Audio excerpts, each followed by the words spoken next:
Ndabasuje cyane bakunzi bangungana TV, reka mbifurize komeza kumera neza aho muri hose. Ngiye ni Ngoma Frank nkuko bisanzwe.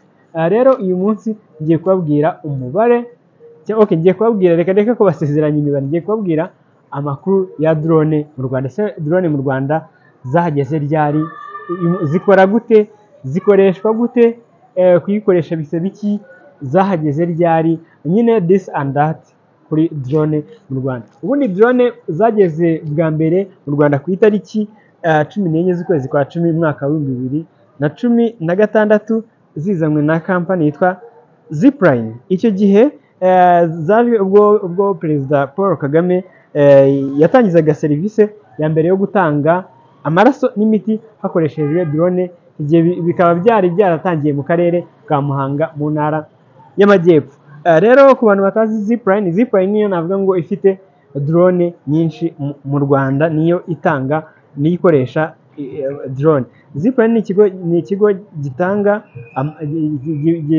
gikora transport y'amaraso, cyangwa se gitanga amaraso, gitanga inkingo, imiti ndetse na medical tools cyangwa se ibikoresho bikoreshwa mu buvuzi. Ese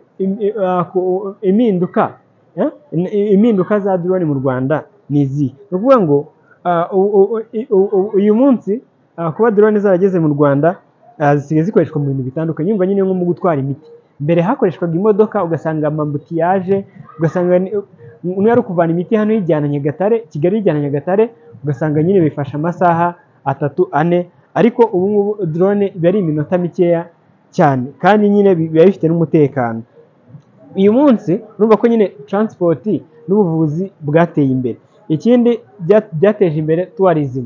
Urabona mbere hari amashusho abantu batafataga, ibintu batagaragazaga by'umwihariko muri Nyungwe cyangwa mu Kagera, ariko uyu munsi drone zikoreshwa mu gufata amashusho, bityo rero igihe abaye uploaded kuri platform zitandukanye bikaba byatuma abantu bashobora kubona isura nziza y'u Rwanda. Nabizi ko drone zifata aerial shots, rero bigatuma ibintu arushaho kugaragara neza, abantu bakabona ubwiza bugari bw'u Rwanda. Ikindi byateje imbere video production, uburyo bwo gufata amashusho byaba muri sinema, mu makwe, mu ndirimbo. Mbere ntabwo ibyo byose byari bihari, ariko bivuze ngaho drone zaziye na video production yabaye improved, igenda iba modernized.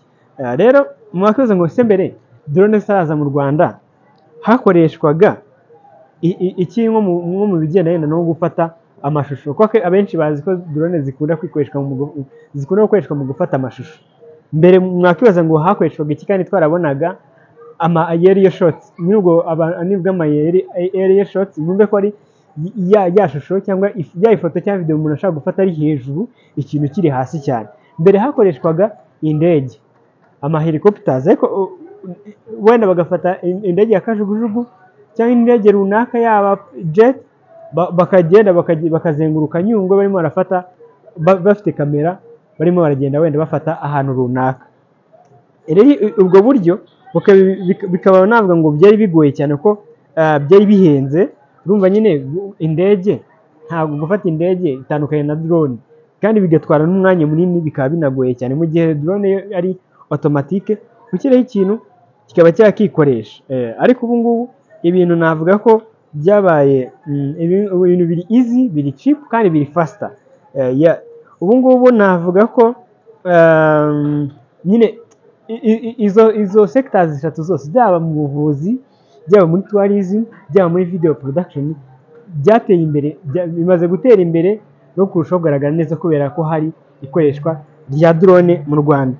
Umuntu rero wibaza ngo ushaka gukoresha drone wabigenza gute? Hari ikigo cy'igihugu cyitwa RICA cyangwa se Rwanda Civil Aviation Authority. Kino kigo nicyo gishinzwe gutanga impushya no kugenzura serivisi cyangwa se ibikorwa bikorwa mu kirere. Aviation nyine n'ibintu n'ikirere, ibikorwa byo mu kirere. So rero iyo ushaka ubwo burenganzira ujya muri RICA, niho ntabwo wapfa gufata drone ngo uyizamure gutyo bagufunga. So ntabwo byemewe.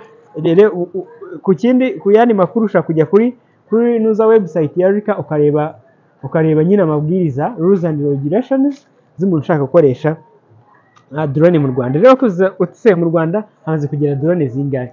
Drone ziri mu Rwanda ntabwo navuga ngo ntabwo mfite amakuru ari specific, ari secured yizewe, ariko icyo nzi nuko ziri hejuru ya 30. Ntabwo zigiye hejuru ya 50 ariko ziri hagati ya 30 na 50.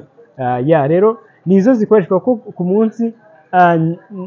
Nigeze gusoma kuri Zipline Datas mbona ko nibura wenda ku munsi mu Rwanda hakora ama fleets ane inuza fleets 15 z'amadrone. Ubwo ni nko kuguruka kw'indege kw'amadrone mu bice bya Muhanga na Kayonza. Hano hantu hakunze gukoreshwa amadrone cyane mu bigendanye n'ubuvuzi, muri transport y'imiti n'inkingo n'ibyo byose. So rero ndumva ari ayo makuru naguhereza kuri drone. Drone first nawe nicyo nari guheraho. Drone ni indege itagira umupilote, ni indege yitwara. Murakoze cyane, ugeneye mu mafaranga mukomeze kubana n'amahoro y'Imana.